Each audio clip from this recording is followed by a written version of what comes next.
আলহামদুলিল্লাহ বললে তো আসলে অনেক কথাই বলা যায়, এর মধ্যে কতগুলো যে ভুল হবে তা তো আমি বলতে পারি না।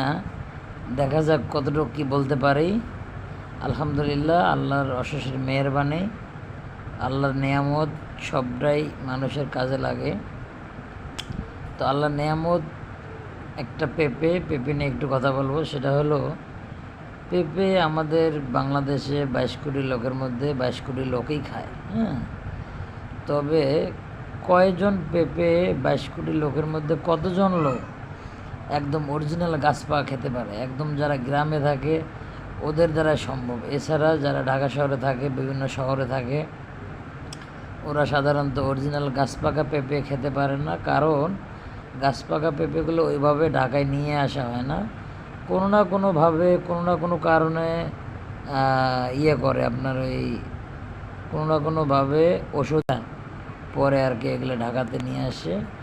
আমরা অনেকে যে পেঁপেগুলো খাই, ম্যাক্সিমামটা, আসলে সবটাই বলা ঠিক না, আবার ম্যাক্সিমামটাই ওষুধ ব্যবহার করে। হ্যাঁ, ওই পেঁপেগুলো আমরা খাই। তো আজকে আলহামদুলিল্লাহ আমাদের কোম্পানির পাশেই অনেক বড় বাগান, আমি আপনাদেরকে আস্তে আস্তে সব কিছু শেয়ার করব। তো এখানে একটা গাছের মধ্যে পেঁপে ধরেছে, একদম গাছ পাকা। আমি দেখলাম যে হলুদ, পরে আমায় আসলে এরকম কিছু আর চিন্তা না করে পেঁপেটা নিয়ে আসলাম। নিয়ে এসে এই যে পেঁপেগুলো কাটতেছিলাম। তো এতক্ষণও কাটলে হলো আমাদের সাকিব, আমাদের 10 টুল টেপের অপারেটর। আর এখন দেখলাম যে পেঁপেগুলো আসলে এত সুন্দর লাগতেছে আমার কাছে, আমার কাটার মতো ধৈর্য হইতেছে না। এই জন্য আমি আগেই খাইতেছি আর কাটতেছি, মনের মধ্যে অনেক খুশি। হ্যাঁ, অবশ্যই খুশি না হওয়ার মতো কোনো কথা না, কারণ হচ্ছে যে এত সুন্দর গাছ পাকা পেঁপে সর্বনাশ। আর দেশে তো বহুদিন যাওয়া হয় না, গেলেও ওরকমভাবে পেঁপে পাওয়া হয় না, বা আমার নিজের অবশ্য গাছ নাই।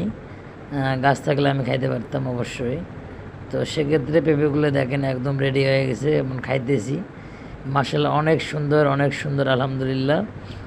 লাখো লাখো শুকুর। আপনারা সবাই চেষ্টা করবেন দেশে যায় অবশ্যই পেঁপে খাইতে, এবং গাছ পাকা।